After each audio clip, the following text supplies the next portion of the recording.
ఈడేమన్నా మనిషేనా? అసలు మానవ జన్మ ఎత్తడానికి అర్హత ఉందా? మంది ఫోన్ తినేటోడు అసలు మనిషా? అన్నం తినేటోడు ఎవడన్నా పిల్ల మొగుడు మాట్లాడుకునేది వింటారా? అట్లాంటి సన్నాసులకు మన పోలీసు వాళ్ళు నోటీస్ ఇచ్చారు. మా జాతిపితకు నోటీస్ ఇస్తారని. ఎవరికిరా నువ్వు జాతిపితవు? ఎవడు నీ జాతి? వినోద్రావు నీ జాత? ఎర్రబల్లి దయాకరావు నీ జాత? కుక్కడపల్లి కృష్ణారావు గారు నీ జాత? లేకపోతే తన్నీరు హరీష్ రావు గారు నీ జాత? నీ జాతికి పిత ఉండొచ్చు, మాకు మా నల్గొండకో లేకపోతే మా పాలమూరుకు నీ జాతితో ఏం పని?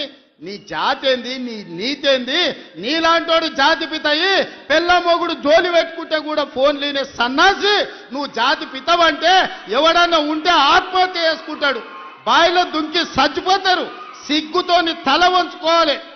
ఇట్లాంటి ఘోరమైన క్రూరమైన నేరాలు చేస్తే పోలీసు వాళ్ళు పట్టుకొచ్చినట్టు ఆయనకు ముఖానికి ముసుగు తొడిగి కండ్ల కాడికి ఇట్లా పొక్కలు పెట్టి పట్టుకొస్తారు. ఆయన ముఖం మందికి చూపియొద్దాడు. మన పోలీసు వాళ్ళు పిలిచినప్పుడు హరీష్ రావును కేటీఆర్ని అందరినీ ముఖానికి ముసుగు తొడిగి పట్టుకొచ్చేది ఉండే, లేకపోతే ముఖానికి మసి ఊసి పట్టుకొచ్చి పోలీసుల ముందర పెట్టేది ఉండే. పోలీసు వాళ్ళు మంచోళ్ళు కాబట్టి ఏమనలేదు. మా జాతిపితకు నోటీస్ ఇస్తావా? మా జాతిపితకు నోటీస్ ఇస్తే తెలంగాణ సమాజానికి అంత ఇచ్చినట్టే అంటాడు. అట్లనే అనుకుందాం. ఒకవేళ మీకు నోటీస్ ఇస్తే తెలంగాణ సమాజానికి ఇచ్చినట్టే అంటున్నావు కదా, మరి నీ జన్వాడలో ఉన్న ఫామ్ హౌస్ మా తెలంగాణ ప్రజలదా? నీకు నోటీస్ ఇస్తే మరి తెలంగాణ అందరికి ఇచ్చినట్టయితే నీకున్న ఎర్రవల్లి ఫామ్ హౌస్ తెలంగాణ సమాజం అందరికి ఇస్తావా? జన్వాడలో నీకున్న ఫామ్ హౌస్ అందరికి ఇస్తావా? మొయినాబాద్లో హరీష్ రావుకున్న ఫామ్ హౌస్లో అందరినీ రాణిస్తావా? మీ టీవీలు మీ పేపర్లు మాకు ఇస్తావా? వేల కోట్ల రూపాయలు తెలంగాణను కొల్లగొట్టిన దాంట్లో తెలంగాణ నిరుద్యోగులకేమని ఇస్తావా? ఎమ్మెల్యేలు, ఎమ్మెల్సీలు, రాజ్యసభలు, లోక్సభలు, మంత్రులు, ముఖ్యమంత్రి అన్ని మీరే తీసుకున్నావు. తెలంగాణ సమాజానికి ఇచ్చినవా? ఒక్క శ్రీకాంతాచారి తెలంగాణ కోసం ప్రాణత్యాగం చేస్తే శంకరమ్మ ఎక్కడుందో కూడా తెలియదు వాళ్ళ తల్లికి. కనీసం మొట్టమొదట తెలంగాణ కోసం ప్రాణత్యాగం చేసుకున్న శ్రీకాంతాచారి తల్లి కూడా చిన్న బాధ్యత ఇవ్వకపోతివే. జాతిపిత అంటే ఎవరయ్యా అంటే తెలంగాణ కోసం సర్వం త్యాగం చేసిన ప్రొఫెసర్ జయశంకర్ జాతిపిత అవుతాడు.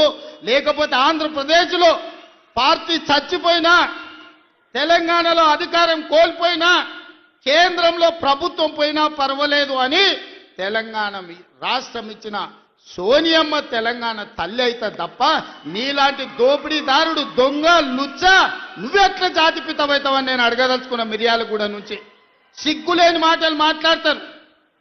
ఇవాళ చేసిన తప్పులకు తల వంచుకొని ముక్కు నేలకు రాయాలి. తెలంగాణ సమాజం ముందల తెలంగాణ సమాజాన్ని క్షమాపణ అడగాలే తప్ప ఇవాళ ఇంకా సిగ్గులేని మాటలు మాట్లాడుకుంటా బీఆర్ఎస్ వాళ్ళు తిరుగుతారు. ఇక ఈడ కూడా మీ దగ్గర ఒక ఆయన ఉన్నాడు, నక్కచిత్తుల భాస్కర్ రావు అని. ఎవడయా భాస్కర్ రావు? ఎవడు? జానారెడ్డి చెప్పులు మోసినోడు కాదా? జానారెడ్డి ఇంట్లో నీళ్ళ సీసాలు మోసినోడు కాదా? జానారెడ్డి నమ్మి కన్న కొడుకు తీయకుండా నక్కచిత్తుల భాస్కర్ రావు టికెట్ ఇస్తే కాంగ్రెస్ పార్టీ కార్యకర్తలు మీ రక్తాన్ని చెమటగా మార్చి మీరు భుజాల మీద మోసి మిర్యాలకు కూడా ఎమ్మెల్యేని చేస్తే మీ ఆత్మ గౌరవాన్ని తీసుకెళ్లి ఎర్రవల్లి ఫామ్ హౌస్లో కేసీఆర్ కాళ్ళకాడ తాకట్టు పెట్టినోడు ఇవాళ మళ్ళా మీ దగ్గరకు వస్తున్నాడు. గాయన మనకు నాయకుడు. ఒక్కసారి ఆలోచన చెయ్యండి. ఇవాళ ఈ నక్కచిత్తుల భాస్కర్ రావు ఇవాళ మనోళ్ళు నామినేషన్లు వేస్తే బెదిరిస్తుండంట మీరు వాపసు తీసుకోవాలని. చింతపండు అవుతుంది భాస్కర్ రావు, నువ్వు అనుకుంటున్నామేమో. ఈ వేదిక మీద ఉన్న మేము ఎవరం జానారెడ్డి లాగా పెద్ద మనసు ఉన్నోళ్ళం కాదు. చింతపండు అవుతుంది నువ్వు అనుకుంటున్నావో. నీ తెలివితేటలన్నీ కత్తిపెట్టు, పోతావు మళ్ళా ఖమ్మం ఇట్లకెళ్ళ కూడా ఉండవు. నువ్వేదో తెలివితేటలు అనుకొని ఇక్కడ ఉన్నోళ్ళని బెదిరిస్తా. నాకు జానారెడ్డి సార్ తెలుసు, నాకు రఘువీరెడ్డి సార్ తెలుసు, లేకపోతే నాకు సుఖేందర్ రెడ్డి సార్ తెలుసు, ఈపులు వలిగేటప్పుడు అడ్డం వస్తారు అనుకుంటున్నామేమో. ఎవరు అడ్డం రారు. వాళ్ళందరూ నాకు చెప్పారు పలగాల్సిందే చింతపండు కావాల్సిందే భాస్కర్ రావు కానీ. వాళ్ళందరిని అడిగినా ఏం సంగతి అని. ఇక ఏం లేదు, చింతపండు కావాల్సిందే, చింతపండు చేయని చెప్పారు. అందుకే కాంగ్రెస్ పార్టీ కార్యకర్తలకు నేను చెప్పదలుచుకున్నా, ఎవరు భయపడాల్సిన పని లేదు. ఇట్లాంటి నక్కచిత్తులో చాలా మంది వస్తుంటారు. ఈ వినయాలన్నీ మన దగ్గర వనికిరావు. నమ్మి ఎమ్మెల్యేని చేస్తే నాగార్జున సార్ ఉప ఎన్నికలు జానారెడ్డిని ఓడగొట్టడానికి ఇల్లు తిరిగిండు. ఇంతకంటే మోసగాడు ఎవడని ఉంటాడా? ఇట్లాంటి మోసగాళ్ళని గెలవనిచ్చారంటే మిర్యాలకు కూడా గౌరవమే పోతుంది. అందుకే మిత్రులారా, ఈ మున్సిపల్ ఎన్నికల్లో ఈ వేదిక మీద నుంచి నేను ఒక్కటే మాట చెప్పదలుచుకున్నా. మిర్యాలగూడ నల్గొండ జిల్లాలో ఉండే 18 మున్సిపాలిటీల మీద నాకేం ఆలోచన లేదు, నాకేం రంది లేదు. 100% మీరు గెలిపిస్తారు, నాకు నమ్మకం ఉంది. కానీ రాష్ట్రంలో 123 గెలిచి తీరాలి. ప్రజలకు ఈరోజు సంక్షేమం అందాలి అంటే, తెలంగాణ రాష్ట్రం అభివృద్ధి జరగాలి అని అంటే, ఈ 2 ఏళ్లలో తెలంగాణ మున్సిపాలిటీలలో 17,472 కోట్ల రూపాయలు మనం ఖర్చు పెట్టినాం. కేవలం నల్గొండ జిల్లా మున్సిపాలిటీలకు 2,028 కోట్ల రూపాయలు ఖర్చు పెట్టినాం. మీ మిర్యాలగూడ మున్సిపాలిటీలో 295 కోట్ల రూపాయలు నిధుల మంజూరు చేసినాం.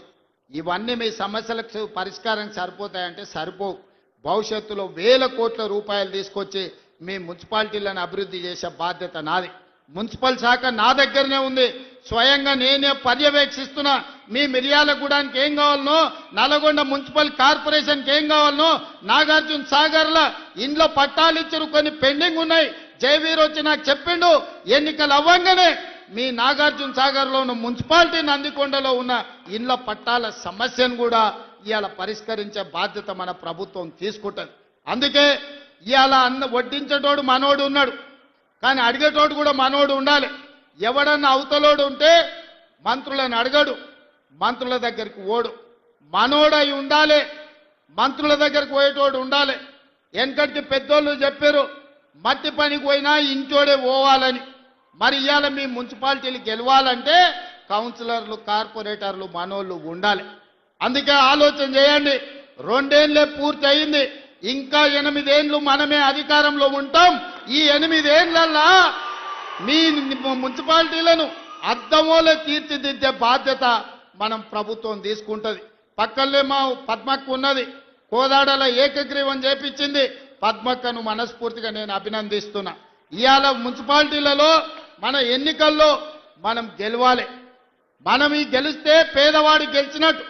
ఈ ఎన్నికల్లో గెలవడం ద్వారా మీ బస్తీలు అభివృద్ధి జరుగుతాయి, మీ కాలనీలు అభివృద్ధి జరుగుతాయి. అభివృద్ధి జరగాలంటే అధికార పార్టీ గెలవాలి. అప్పుడే మీకు నిధులు వరదై పారుతాయి, మీ ప్రాంతాన్ని అభివృద్ధి చేసుకునే అవకాశం ఉంటుంది. చివరగా ఒక్క మాట చెప్పదలుచుకున్నా. మిర్యాలగూడల లక్ష్మారెడ్డి టికెట్ అడిగిండు, శంకర్ నాయక్ టికెట్ అడిగిండు, రఘువీరెడ్డి టికెట్ అడిగిండు. అవునా? అవునా? ఎన్నికలప్పుడు లక్ష్మారెడ్డి ఎమ్మెల్యే అయిండు, శంకర్ నాయక్ ఎమ్మెల్సీ అయిండు, రఘువీరెడ్డి ఎంపీ అయిండు. ఏనన్నా 3 పదవులు ఒక ఎమ్మెల్యే అడిగిన టికెట్లలోకి వచ్చినావా? మీరు ఆలోచన చేయరు. మా కొడంగల్లో కూడా నేను ఇచ్చుకోలేకపోయినా. కానీ మిర్యాలగూడ కార్యకర్తల అదృష్టం, టికెట్ అడిగిన 3కి ఒక ఆయన ఎమ్మెల్సీ, ఒక ఆయన ఎమ్మెల్యే, ఇంకొక ఆయన ఎంపీ అయిండు. మీరు ఒక్క ఓటేస్తే మీరు 3 సేవకులు మీకు వచ్చారు. అదనంగా మీకు వెంకటరెడ్డి, ఉత్తమ్ కుమార్ రెడ్డి గారు మంత్రులుగా మీకు అందుబాటులోనే ఉన్నారు. కాబట్టి మిర్యాలగూడ ప్రజలు అదృష్టవంతులు. ఈ ప్రాంతం అభివృద్ధి చెందుతుంది. రేషన్ కార్డులు ఇచ్చినప్పుడైనా, కార్యక్రమాలు తీసుకున్నప్పుడైనా, మంచి కార్యక్రమం ఏది మొదలుపెట్టినా నల్గొండ జిల్లా ఈ ప్రాంతం నుంచే మొదలు పెడుతున్నాం. ఇది కూడా చాలా మంచి కార్యక్రమం, ప్రజలకు ఉపయోగపడే కార్యక్రమం. ఈ మున్సిపల్ ఎన్నికల్లో మీరు ఒక్కటే గుర్తుపెట్టుకోండి, ఒక్కసారి ఆలోచన చేయండి. బూతులకు పోయిన తర్వాత ఇవాళ మా ఇందిరమ్మ చీరలు కట్టుకున్న అక్కలు ఆ ఎల్ల బతుకమ్మ చీరలు ఇచ్చిండ్రు. ఎన్నడన్నా కట్టుకునే కాబీలు ఉండేనా? బాయికాడ పిట్టల్ని భయపెట్టడానికి ఆనాడు బతుకమ్మ చీరలు కట్టిండ్రు. ఇవాళ మా అక్కలు బాజాబ్తా సారె పెట్టుకున్నట్టు, తల్లిగారింటికి పోతే చీర పెడితే సారె పెట్టినట్టుగా ఇవాళ చీరలు కట్టుకొని మా అక్కలు వచ్చిర్రు. ధైర్యంగా ఇది మా ఇందిరమ్మ చీర, మా ప్రభుత్వం ఇచ్చిందని కట్టుకొని వచ్చారు. ఎంత మంచిగా ఉన్నారో చూడు, ఎంత చక్కగా కనిపిస్తారో. దసరా పండుగలాగా జమ్మికెళ్ళినట్టుంది మా అక్కల్ని చూస్తుంటే. పాలపిట్ట కలర్ జమ్మికెళ్ళి పాలపిట్టని చూడడానికి పోతాం. ఇవాళ మా అక్కల చీరలు కూడా పాలపిట్ట కలర్తో ఎట్లా మెరిసిపోతురో చూడు ఆ స్క్రీన్ మీద. మా మగోళ్ళందరూ కూడా వాళ్ళు అడిగేటట్టు మాకు కూడా ఇస్తే మేము కూడా కట్టుకుంటామని. అందుకే మిత్రులారా, ఇవాళ ఓటేసే ముందల సన్న బియ్యాన్ని గుర్తు చేసుకోండి, ఓటేసే ముందల రేషన్ కార్డును గుర్తు చేసుకోండి.